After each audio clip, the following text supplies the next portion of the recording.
पलामू में विश्रामपुर विधानसभा क्षेत्र, यहाँ भी चुनौतियाँ काफ़ी हैं और टसल भी जोरदार है। रामचंद्र चंद्रवंशी को थोड़ी देर पहले इस लुम्बा गांव के ग्रामीणों ने देखा और महसूस किया। हम सबसे पहले बात करना चाहेंगे, इस गांव से ही पत्रकार हैं, हिंदुस्तान अखबार से हैं, नागेंद्र शर्मा जी हमारे बगल में बैठे हैं। और बड़ी बात है कि उनके गांव में, उनके दलान पर बैठक खाने में हम लोग कई ग्रामीणों के साथ बैठे हैं। नागेंद्र शर्मा जी, ये बताइए कि आपके इस क्षेत्र में, चूँकि आप खुद पत्रकारिता से जुड़े हुए हैं, क्या क्या समस्याएँ अभी तक आपको समझ में आती हैं? इस क्षेत्र में सबसे बड़ी समस्या यहाँ के लोगों के लिए, यह कोयल नदी हम लोग के बगल में जो बहती है, इससे प्रत्येक वर्ष सैकड़ों एकड़ ज़मीन क्षतिग्रस्त हो जाता है। सबसे बड़ी समस्या यहाँ के लिए तटबंध का है। अब तटबंध हो जाने से 5 गांव कम से कम जो है विश्रामपुर विधानसभा क्षेत्र का सुरक्षित होगा, और नहीं तो अभी तक जो स्थिति है उसमें सभी गाँवों का अस्तित्व मिटने के कगार पर पहुँच गया है। इसलिए इस स्थिति में जो बताया रामचंद्र चंद्रवंशी जी ने कि हमारी पहली प्राथमिकता यहाँ तटबंध कराना होगा, उन्होंने सही कहा है। यह मांग करीब 80 के दशक से लोग करते आ रहे हैं। लेकिन 80 के दशक से आप भी पत्रकारिता में बहुत लंबे समय से हैं, अभी तक ये मांग पूरी नहीं हुई। दूसरी बात है, नक्सल प्रभावित क्षेत्र कहा जाता था, तो नक्सली समस्या तो बहुत हद तक कंट्रोल में है, अंडर कंट्रोल है। सिंचाई की सुविधाओं को ड्राउट जोन के तौर पर पलामू को माना जाता है, उस दिशा में क्या कुछ काम हुआ? अभी तक सिंचाई के दिशा में कोई कारगर कदम सरकार, कोई भी सरकार रही है, नहीं उठाई है। इस चलते यह सुखाड़ और अकाल के चपेट में बराबर पलामू रहता है। तो उनकी कहे कि इस बार, पहले तो मान लीजिए कि नक्सलियों के गिरफ्त में ही सारा इलाका हुआ करता था। कोई भी विकास काम को होता था तो उसमें वो बाधक बनते थे। लेकिन नक्सली गतिविधि जब कम हुई पिछले सरकार के शासनकाल में, तो यहाँ थाना बना, ब्लॉक बना, और क्या बोलते हैं, हॉस्पिटल बना है, बहुत सारी सुविधाएं मिली, बहुत सारी सुविधाएं मिली, सड़कें भी बनी, और हम लोगों ने आते समय देखा भी।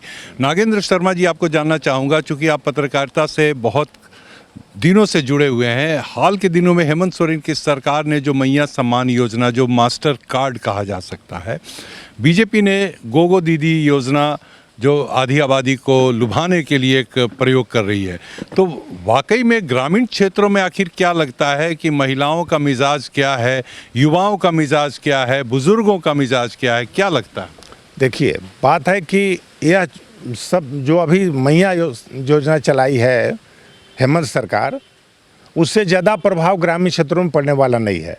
उससे कई योजनाएं हैं जो केंद्र सरकार के द्वारा संचालित की गई है, उसका लाभ लोगों को प्रत्यक्ष रूप से मिल रहा है। जैसे गैस उन लोगों को मिल रहा है, और शौचालय तो पहले से मिल चुका है, और फ्री में राशन मिल रहा है लोगों को, है ना। कई ऐसी योजनाएं हैं जिसका लाभ उन लोगों को डायरेक्ट मिलता है, इसलिए उसका लाभ हम वर्तमान सरकार को मिलते हुए नहीं दिख रहे हैं। आपके गांव के एक बुजुर्ग भी हमारे बगल में बैठे हुए हैं, आपसे जानना चाहेंगे, आपका परिचय क्या हुआ, नाम क्या हुआ? हमारा नाम मुरलीधर शर्मा हुआ, हम इसी गाँव के निवासी हैं। मुरलीधर जी, लगातार कई चुनाव आप देख रहे होंगे, इस चुनाव में क्या खास बातें हैं और आपके क्षेत्र के प्रमुख समस्याएं क्या हैं, मुद्दे क्या हैं? हमारे यहाँ प्रमुख समस्याएं तो बता ही दिए, पत्रकार साहब, तटबंध है। उसके अलावा भी हम लोग मांग किए थे जमुंदाहा डैम के लिए, आज तक साकार नहीं हो सका। जमुंदाहा डैम बन जाने से 3 पंचायत में सिंचाई सुविधा बहाल हो सकती थी। अच्छा, ये बताइए कि चुनाव के वक्त ही केवल नेता लोग आते हैं या ऐसे भी हालचाल पूछने आते हैं घर में? आते हैं, हालचाल पूछने आते हैं। कौन सा नेता, जरा नाम गिना दीजिए, कौन कौन से आते हैं? आने के लिए तो चंद्रवंशी जी आते ही हैं, कभी अपने आते हैं, कभी अपने लड़का को भेजते हैं, लेकिन अक्सर आया जाया करते हैं। और जो लोग हैं अपने खास लोगों के पास आते जाते हैं, सबके दुख सुख में भागी नहीं बनते हैं। अपने खास लोगों के पास दूसरे लोग आते हैं, आपके सुख दुख में भागी नहीं बनते हैं। अच्छा, ये बताइए कि इस बार जो चुनाव होने जा रहा है, क्या लगता है किसकी सरकार बननी चाहिए? इसमें निश्चित रूप से बीजेपी की सरकार बनेगी। क्यों बननी चाहिए? विकास के नाम पर बनेगी। इतना विकास हुआ है कि विकास के नाम पर जीतेगी। मतलब लुम्बा, सतबहिनी और अगल बगल जितने गांव हैं सब लोगों ने मन बना लिया है क्या? एकदम मन बना लिया, निश्चित रूप से मन बनाया है। बीजेपी की सरकार बनेगी। बीजेपी की सरकार बनेगी। खैर ये तो वक्त बताएगा कि किसकी सरकार बनेगी, लेकिन ग्रामीणों का कहना है कि जो हमारे सुख दुख में शरीक होते हैं और जो बराबर मेरा हाल चाल पूछने आते हैं। एक और ग्रामीण हमारे साथ में है, आपसे जानना चाहूँगा, आपका नाम बताइए, परिचय बताइए, और आपसे जानना चाहूँगा कि ये बताइए कि यहाँ पर आखिर आपको क्या समस्याएं नज़र आती हैं, किसका निदान आप चाहते हैं? बोलिए। चलिए आपसे पूछ लेता हूँ, आपसे बात करता हूँ, और आप बताइए, सबसे पहले अपना परिचय बताइए कि क्या नाम हुआ? हमारा अर्जुन शर्मा नाम हुआ।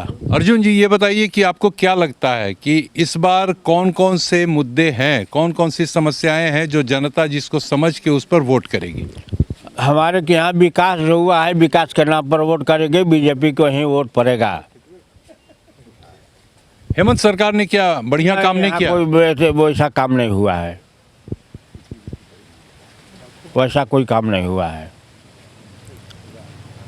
चलिए बीजेपी को वोट करेंगे, जाहिर सी बात है कुछ खास पॉकेट जो होता है, और इस गांव में एक बड़ी बातें उभर करके आई जो केंद्र सरकार की योजनाएं हैं, उन योजनाओं को जो धरातल पर उतरी है उसका लाभ लोगों को ज़्यादा मिल रहा है। इस कारण से लोगों को यानी केंद्र की बीजेपी सरकार की तरफ थोड़ा झुकाव नज़र आता है। लेकिन देखना दिलचस्प होगा कि जब 23 नवंबर को रिजल्ट आएगा तब आखिर किसके पक्ष में क्या कुछ परिणाम आता है। कैमरा पर्सन सुरेंद्र प्रसाद के साथ ब्रजेश राय, समाचार प्लस, लुम्बा गांव, विधानसभा, विश्रामपुर।